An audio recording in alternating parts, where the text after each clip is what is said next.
Você já deve ter visto algum daqueles vídeos que circulam nas redes sociais que nos deixam perturbados. Influenciadores digitais falando sobre carreira, família e propósito de vida. Seus conteúdos são profundos, bem articulados, quase inspiradores. Só que com um detalhe: o cara não existe. São totalmente gerados por inteligência artificial.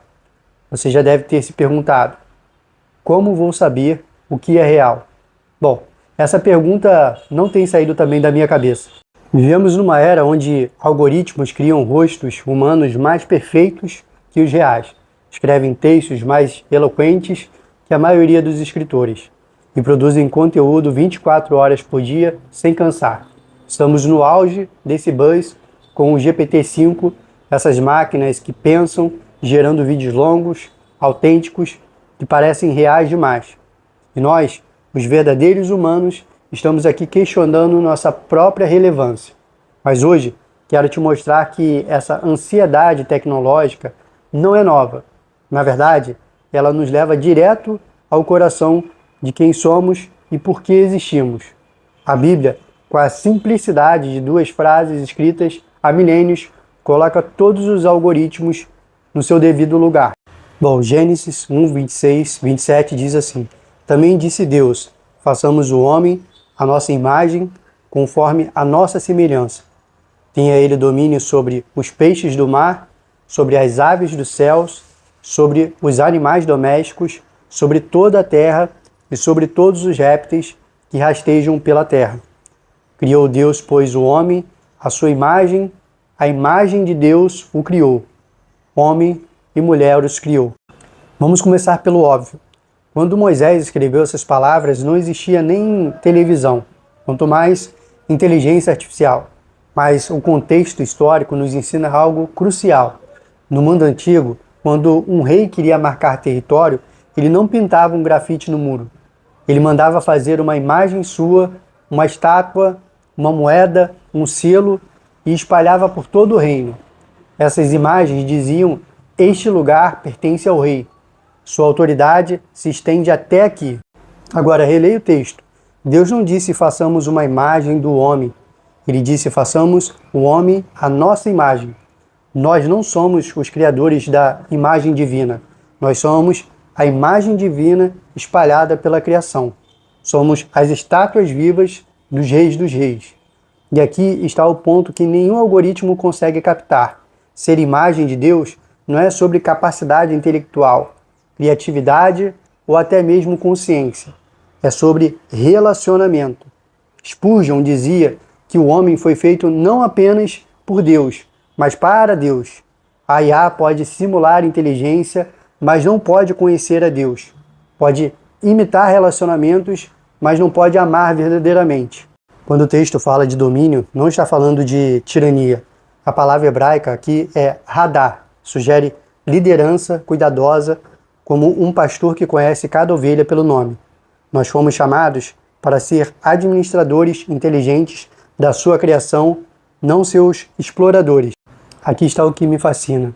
Quanto mais próxima a tecnologia fica da perfeição, mais ela revela a nossa imperfeição. E paradoxalmente, é exatamente essa imperfeição que nos torna únicos.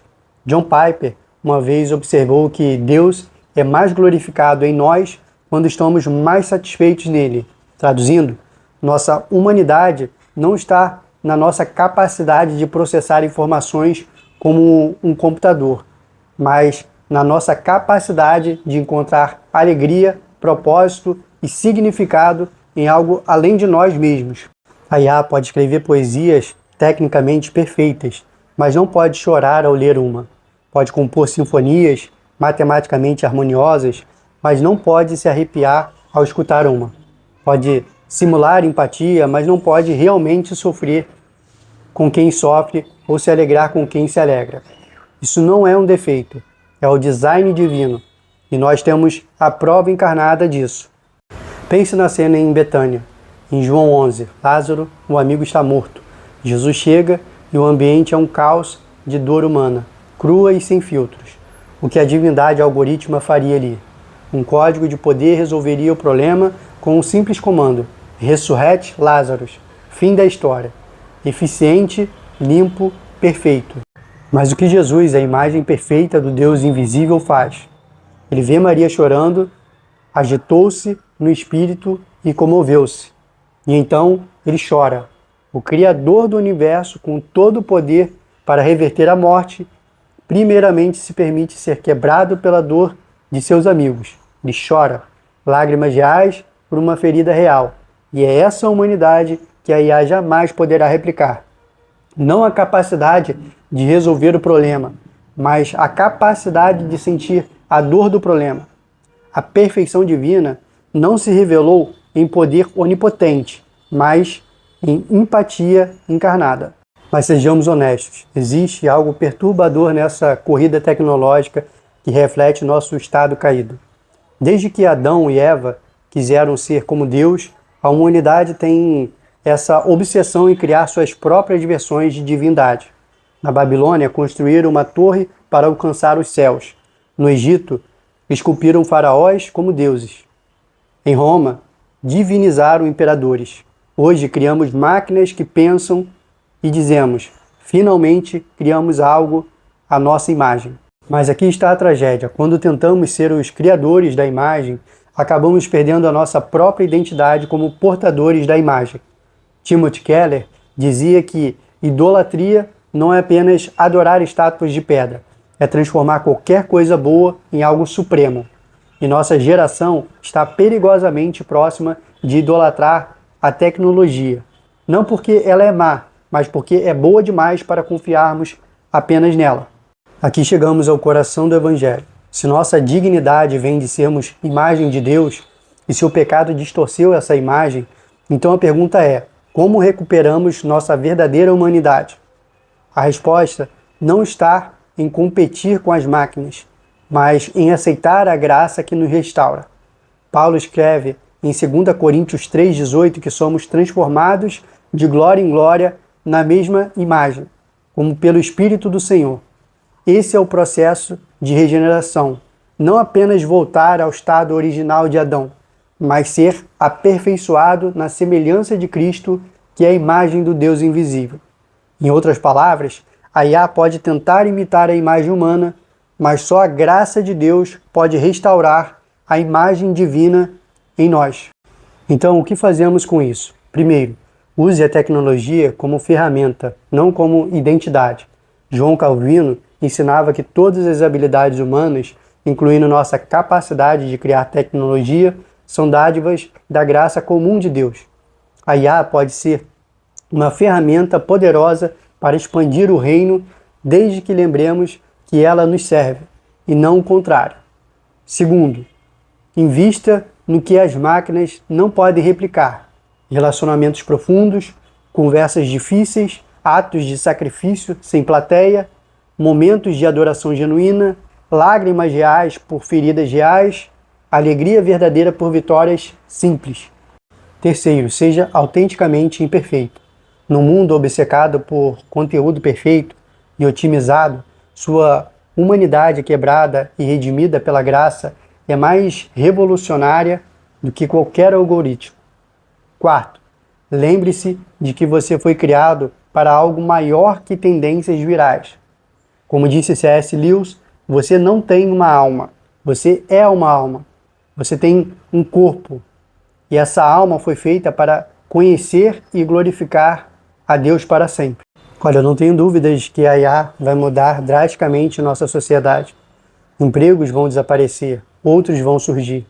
Formas de arte vão se transformar. Outras se tornarão mais valiosas justamente por serem humanas. Mas no meio de toda essa transformação, uma verdade permanece inabalável.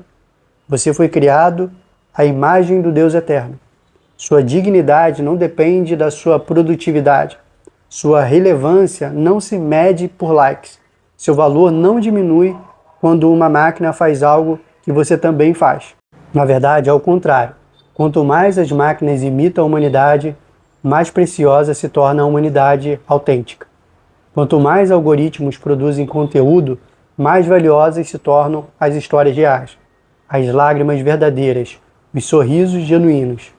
Então, quando alguém te perguntar como vou saber o que é real, Você pode responder: comece olhando no espelho.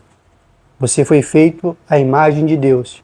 Isso é mais real que qualquer coisa que uma máquina possa criar. E quando alguém perguntar: mas qual é minha relevância no mundo de IAs? Você pode dizer: sua relevância não está no que você produz, mas em quem você representa. E esse alguém nunca muda, nunca atualiza, nunca fica obsoleto. A verdadeira revolução não é criar máquinas que pensem como humanos. É descobrir o que significa ser verdadeiramente humano no mundo cheio de imitações. E isso, meus amigos, só acontece pela graça de Deus. A IA pode imitar nossa inteligência, mas não pode roubar nossa identidade.